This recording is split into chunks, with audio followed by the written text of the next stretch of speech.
Ever wonder why some folks seem to effortlessly rake in the dough while others are always pinching pennies, even with a decent paycheck? What if I told you there's a super important skill young people often overlook, one that could totally change your financial game for good? It's not about saving every last cent, but something much more fundamental. Stick around, because in this article, we're diving deep into the financial truth bomb you need to hear. If you're ready to level up your money mindset, smash that like button, drop a comment with your biggest money question, and subscribe so you don't miss out on more epic content. Let's be real.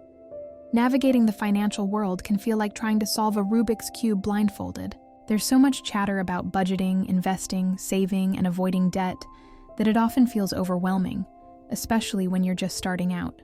But what if we told you there are actually two completely different financial superpowers, and one of them needs your absolute undivided attention first, especially when you're young and full of fire? That's right.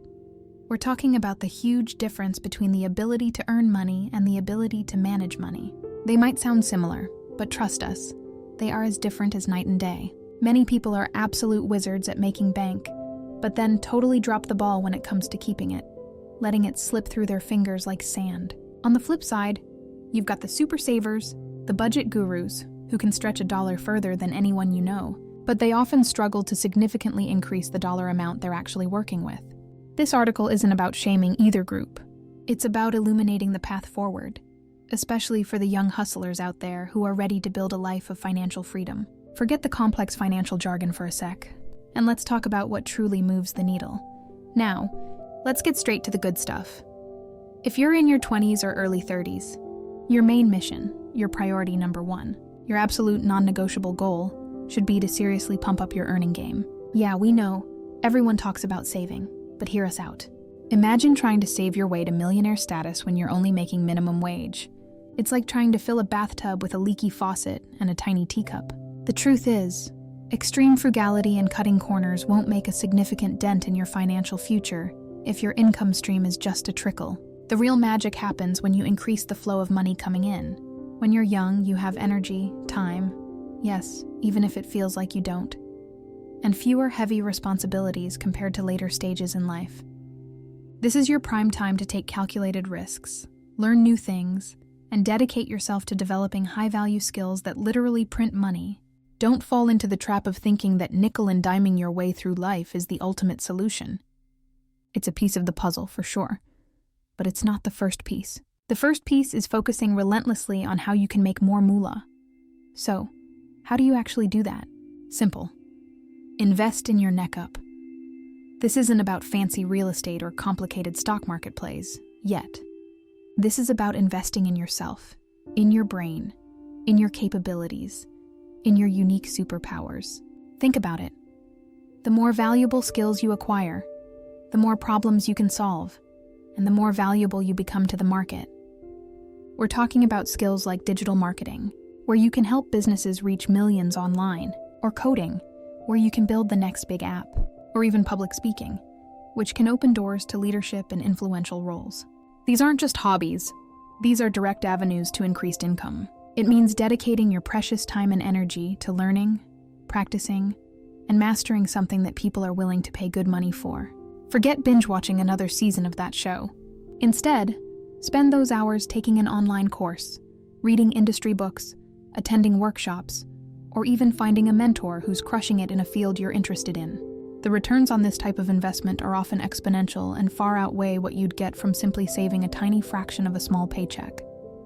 Let's dive a bit deeper into this invest in your neck up philosophy, because it's truly a game changer. It's not just about picking any skill. It's about strategically identifying skills that are in high demand, evergreen, and pay well. Think about the digital landscape we live in today. Businesses, big and small, are hungry for talent in areas like search engine optimization, SEO, social media management, content creation, video editing, data analysis, and cybersecurity. These are skills that can be learned online, often for free or at a low cost, and can quickly lead to lucrative freelance gigs, better job opportunities, or even starting your own side hustle. The beauty of these skills is that they often don't require a traditional college degree. They just require dedication, practice, and a portfolio to prove your chops. By consistently upgrading your skill set, you're not just chasing a higher salary, You're building a personal brand, becoming an indispensable asset, and creating multiple streams of potential income. This kind of investment pays dividends for your entire career, unlocking opportunities that were once unimaginable. Now, while the focus is heavily on increasing your earnings, it's also smart to have a basic blueprint for managing the money once it starts rolling in. We've got a cool, easy-to-remember framework called the 1-2-3-4 rule for managing your hard-earned cash. This isn't meant to be a strict, rigid prison for your money, but rather a flexible guideline to help you allocate your funds wisely and build solid financial habits as you go. Think of it as a starting point, a basic training camp for your money. Once your income grows, these percentages become even more powerful, allowing you to build wealth at an accelerated pace. The key here is to integrate these habits early, even when your income isn't sky high, so they become second nature by the time you're truly crushing it. This rule helps you categorize your spending and saving, ensuring you're covering your bases while still enjoying your life and planning for the future. It's about finding that sweet spot between living in the present and preparing for tomorrow, all without feeling deprived. Let's break down the first two parts of the 1-2-3-4 rule. First up, dedicate 10% for your future. Long-term savings, investments. This is your set-it-and-forget-it money, the stuff that's going to grow quietly in the background and become your financial safety net or your retirement fund. The golden rule here is to automate this transfer right after you get paid. Make it non-negotiable, like paying a bill, out of sight, out of mind, and before you know it, you'll have a nice little nest egg forming. The second part is 20% for fun, healing, entertainment, treating yourself. Yes, you read that right. You need to allocate money for enjoying life. Whether it's a weekend getaway, a new gadget, or simply eating out with friends, having designated fun money prevents you from feeling restricted and makes your financial journey sustainable. Life's about balance, and denying yourself all pleasures just leads to burnout. This 20% is your reward for all the hard work, a reminder that money is also there to enhance your quality of life, not just sit in a bank account. Moving on to the bigger chunks of your income under the 1-2-3-4 rule. We allocate 30% for building assets and freedom, investments, emergency fund, buying cash assets.